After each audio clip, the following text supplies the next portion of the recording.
Hello friend, welcome back to Gyan Gurukul study channel. मैं विक्की मंडल आपका अपना यूट्यूब चैनल ज्ञान गुरुकुल स्टडी चैनल में स्वागत करते हैं। बहुत बहुत स्वागत करते हैं मित्रों। कैसे आप लोग? अच्छे होंगे। तो बुद्धि का सिद्धांत चल रहा है मित्रों, उसमें जो है पदानुक्रम का सिद्धांत आज पढ़ते हैं।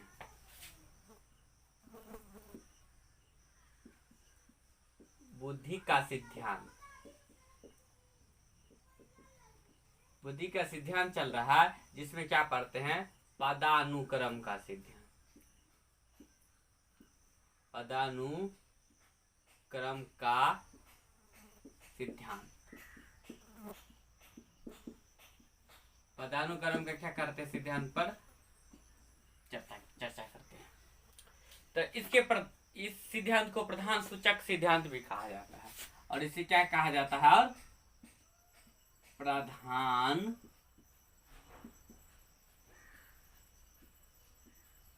सूचक का भी सिद्धांत कहा जाता है। प्रधान सूचक का भी सिद्धांत क्या कहा जाता है दोस्तों?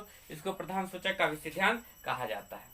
इसके प्रवर्तक वाट है। प्रवर्तक की चर्चा करते हैं तो प्रवर्तक क्या है?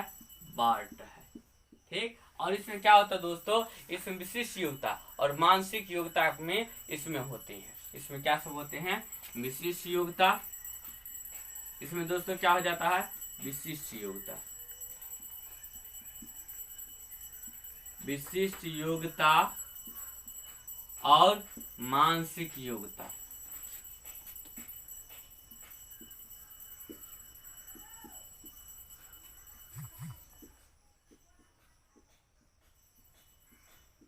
विशिष्ट योग्यता और मानसिक योग्यता होता है। और समूह कारक का इसके अगला समूह कारक का सिद्धांत। समूह कारक के सिद्धांत पे चर्चा करते हैं। समूह कारक का सिद्धांत।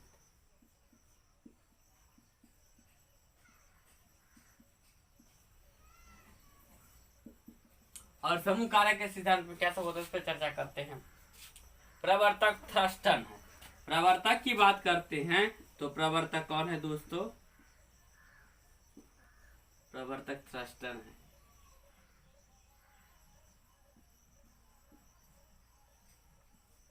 प्रवर्तक क्या है? थ्रस्टन है। समूह कारक का सिद्धांत। समूह कारक का सिद्धांत का प्रवर्तक कौन है दोस्तों? थ्रस्टन है। और इसमें अन्य नाम इसका क्या है? प्राथमिक योग्यता का सिद्धांत। इसका अन्य नाम क्या है? प्राथमिक योग्यता का सिद्धांत।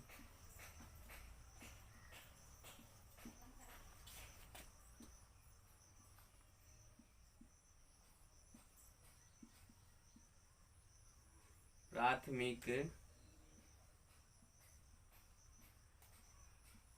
योग्यता का सिद्धांत।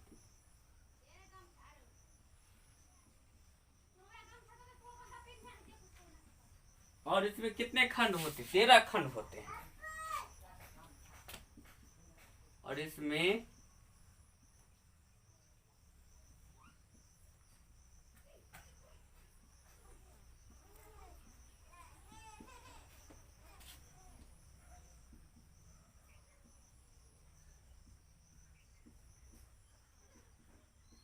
इसमें बुद्धि के कितने खंड होते हैं? 13 खंड होते हैं। तो ये आपका समूह कारक सिद्धांत, प्रवर्तक थ्रस्टन, अन्य नाम प्राथमिक योग्यता के सिद्धांत। और इसमें बुद्धि के कितने खंड होते हैं? 13 खंड होते हैं।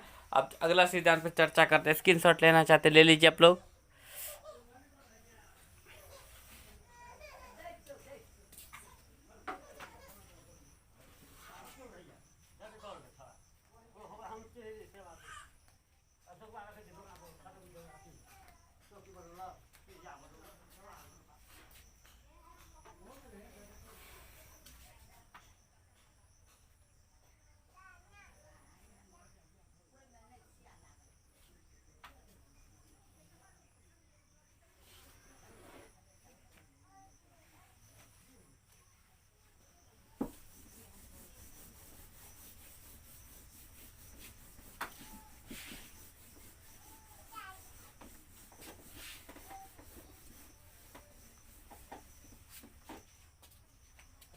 इसमें 13 खंड होते हैं।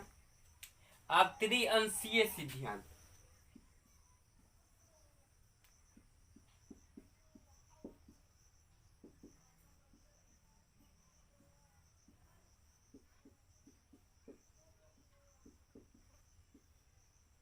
त्रिअंशीय सिद्धांत।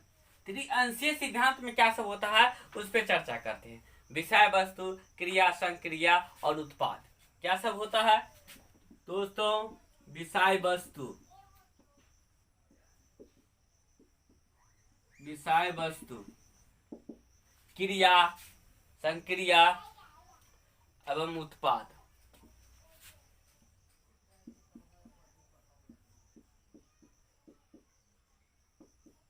क्रिया, संक्रिया तथा उत्पाद। क्रिया संक्रिया त्रिअंशीय सिद्धांत में क्या होता है? विषय वस्तु, क्रिया, संक्रिया एवं उत्पाद होता है। और ये क्या क्या होता है सब पे हम क्या करते हैं? चर्चा करते हैं। त्रिअंशीय सिद्धांत में विषय वस्तु, क्रिया, संक्रिया एवं उत्पाद होते हैं और प्रत्येक पर क्या करते हैं? चर्चा करते हैं।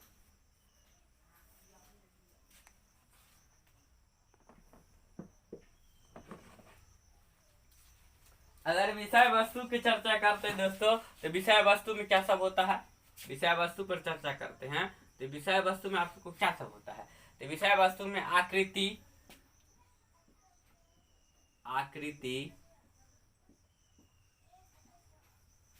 प्रतीकात्मक, शब्दार्थ और व्यवहारात्मक।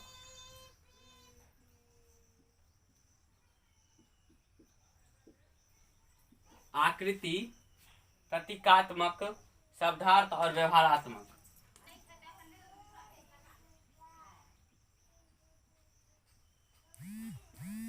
शब्दार्थ और व्यवहारात्मक।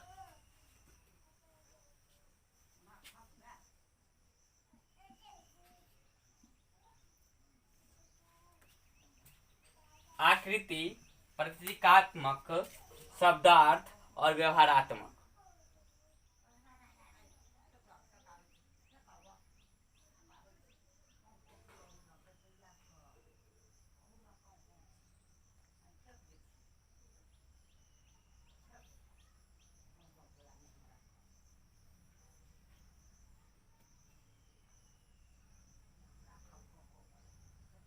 तो त्रिअंशीय सिद्धांत में क्या होता है?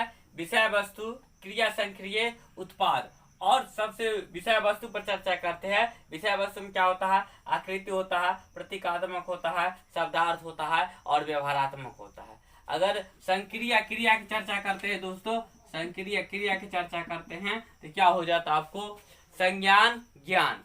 क्या सब होता है? संज्ञान एवं ज्ञान। संज्ञान एवं क्या होता है? ज्ञान होता है। स्मृति, अपसारी चिंतन। स्मृति, अपसारी चिंतन।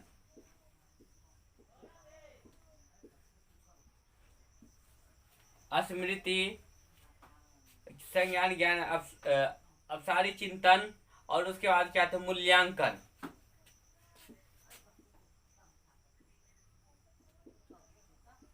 मूल्यांकन और अभिसारी चिंतन।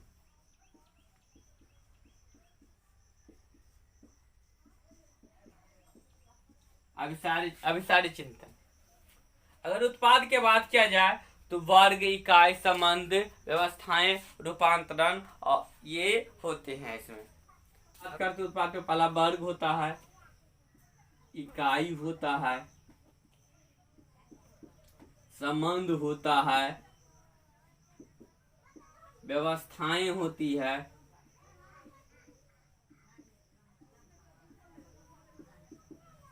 रूपांतरण होती है।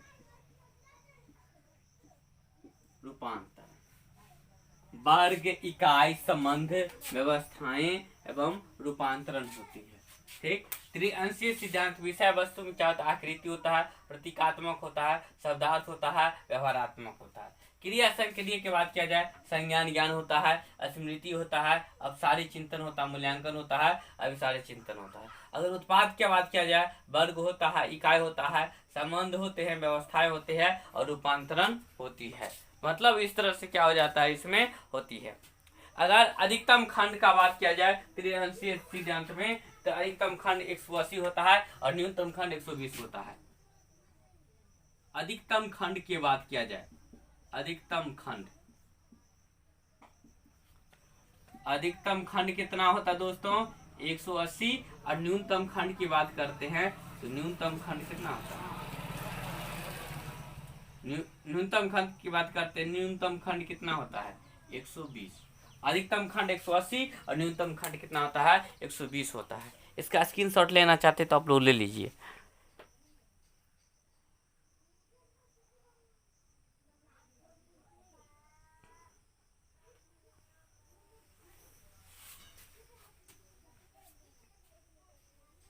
ले लिए होंगे स्क्रीनशॉट आप लोग।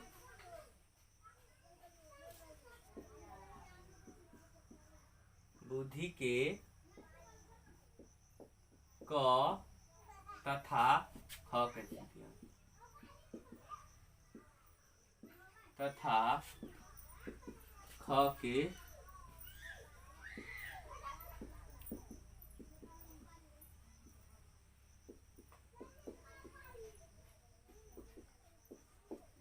बुद्धि के क तथा ख के सिद्धांत पर चर्चा करते हैं।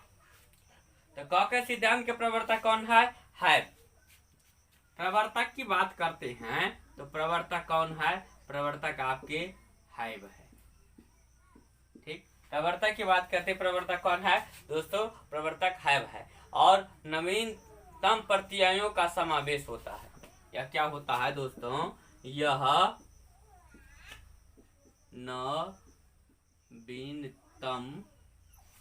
नवीनतम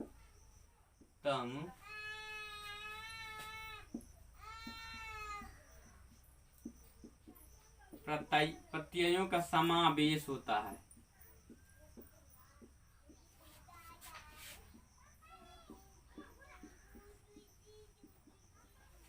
यह नवीनतम प्रत्ययों का क्या होता है, समावेश होता है। कौन, ये बुद्धि का सिद्धांत क्या कहता है, इसके प्रवर्तक हैब होता है और नवीनतम प्रत्ययों का समावेश होता है। यह क्या होता है, नवीनतम प्रत्ययों का क्या होता है दोस्तों, समावेश होता है। नवीनतम प्रत्ययों का क्या होता है ये दोस्तों, क्या हो जाता है, नवीनतम प्रत्ययों का क्या हो जाता है, ये समावेश होता है। अब ब्लूम का बुद्धि का सिद्धांत चर्चा करते हैं। ब्लूम का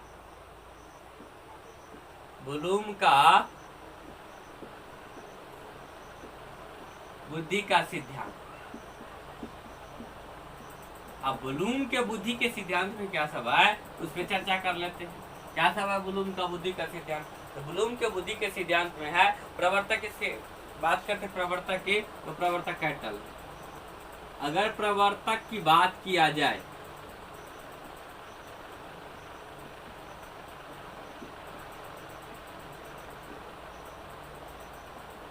अगर प्रवर्तक की बात करते हैं तो प्रवर्तक क्या है आपको, कैटल है। ठीक, और प्रवर्तक कैटल है। और यह दर्व का सिद्धांत, धारा प्रवाह का भी सिद्धांत और स्पर्श सिद्धांत भी कहा जाता है। और इसे क्या कहा जाता है, दर्व का सिद्धांत, दर्व का सिद्धांत, धारा प्रवाह का सिद्धांत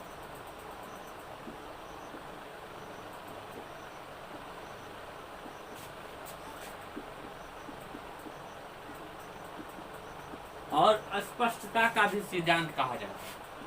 और अस्पष्टता का सिद्धांत, और क्या कहा जाता है दोस्तों, अस्पष्टता का भी सिद्धांत का क्या कहा जाता है, इसको कहा जाता है। और इसमें बुद्धि दो कारकों से बनी होती है, बुद्धि तरल और बुद्धि ठोस। और बुद्धि इसमें क्या होती है, बुद्धि दो कारकों से बनी होती है, बुद्धि दो कारकों से बनी होती है, से बनी होती है, बुद्धि ठोस और बुद्धि तरल। पहला का बात किया जाए, बुद्धि तरल और बुद्धि क्या ठोस, बुद्धि तरल। और दूसरा की बात करते हैं तो बुद्धि ठोस। अगर दूसरा सिद्धांत की बात करते हैं तो बुद्धि ठोस होता है। इसका स्क्रीनशॉट लेना चाहते ले लीजिए। ये इसमें बुद्धि के क और तथा ख के सिद्धांत है, प्रवर्तक है भाई, यह नवीनतम प्रक्रियाओं को समावेश होता है। अब ब्लूम का बुद्धि का सिद्धांत प्रवर्तक कैटल है और दर्व का सिद्धांत धारा प्रवाह का सिद्धांत है या स्पष्टता का सिद्धांत है। बुद्धि के 2 कारकों से बनी होती है, पहला बुद्धि तरल और बुद्धि क्या ठोस। इसका स्क्रीनशॉट लेना चाहते हैं तो आप लोग ले लीजिए।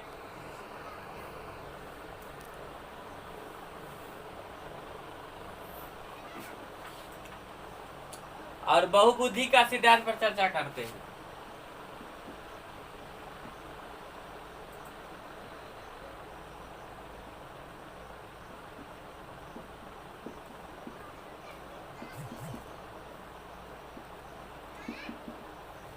बहुबुद्धि के सिद्धांत में प्रवर्तक कौन है? गार्डनर। अगर प्रवर्तक की बात करते हैं, प्रवर्तक कौन है? गार्डनर। प्रवर्तक की बात करते हैं तो प्रवर्तक कौन है?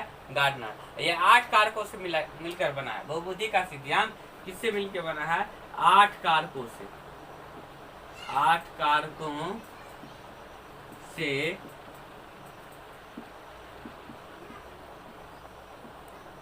या 8 कारकों से मिलकर बना है।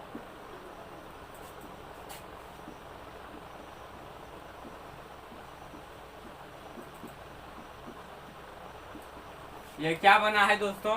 ये 8 कारकों से मिलकर बना है। ये 8 कारकों से क्या है? ये 8 कारकों से मिलकर बना है। अब क्या है? बुद्धि परीक्षण पर चर्चा करते हैं। बुद्धि के परीक्षण का निर्माण का पहला प्रयास।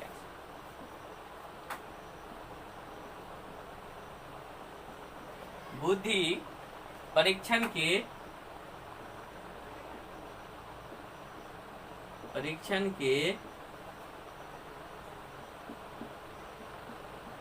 निर्माण का पहला प्रयास।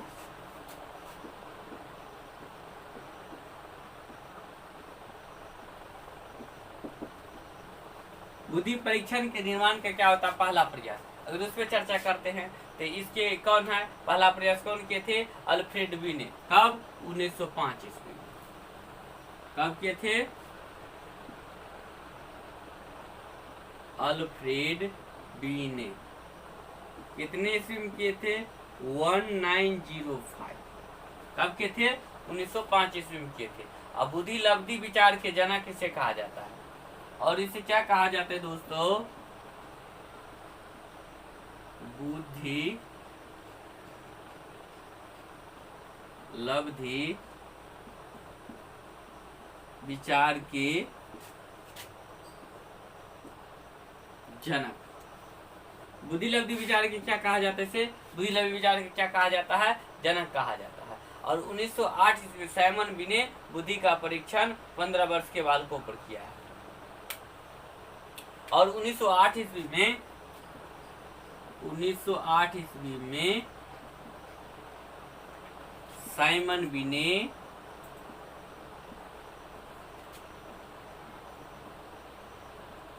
बुद्धि का परीक्षण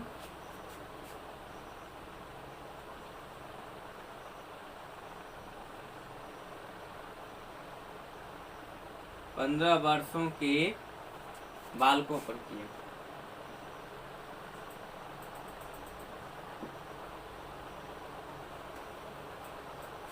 15 वर्ष के बालकों पर किया। 1908 ईस्वी में साइमन बी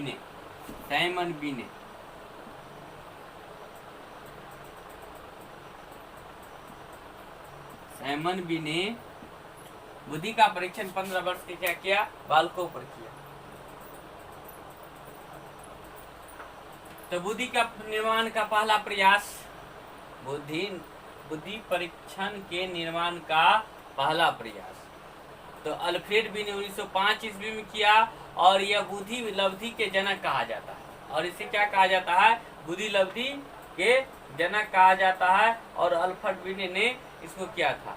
और 1908 ईस्वी में साइमन बी ने बुद्धि परीक्षण को से 15 वर्ष के बालकों हेतु उन्होंने बुद्धि परीक्षण किया। स्क्रीनशॉट लेना चाहते ले लीजिए आप लोग।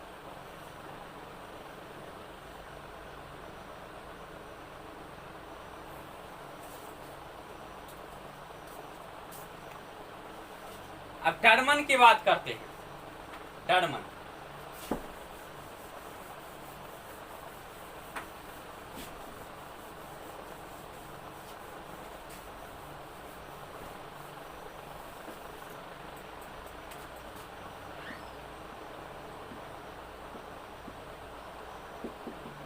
टर्मन की बात करते हैं दोस्तों। टर्मन जो इसका परीक्षण या बुद्धि परीक्षण, या एक व्यक्ति को उसी अनुपात में बुद्धिमान है। उन्होंने कहा एक व्यक्ति उसी अनुपात में बुद्धिमान है जिसका अनुपात अमूर्त चिंतन करने के योग होता है। तो टर्मन ने बुद्धि लब्धि को ज्ञात करने हेतु 100 से गुना किया। टर्मन ने कहा जो एक व्यक्ति उसी अनुपात में बुद्धिमान है जिस अनुपात में अमूर्त चिंतन करने के योग है। मतलब अमूर्त चिंतन करने के योग जितने उसके पास क्षमता रहता है उसी अनुपात में वो क्या व्यक्ति बुद्धिमान है। और बुद्धि लब्धि ज्ञात करने के लिए उन्होंने क्या किया, 1 से गुना किया। तो उन्होंने बुद्धि लब्धि का फॉर्मूला दिया। कौन? टर्मन ने। बुद्धि लब्धि, बुद्धि लब्धि का फॉर्मूला कौन दिया टर्मन ने? मानसिक आयु वास्तविक आयु, मानसिक आयु बट्टा वास्तविक आयु, मानसिक आयु बट्टा वास्तविक आयु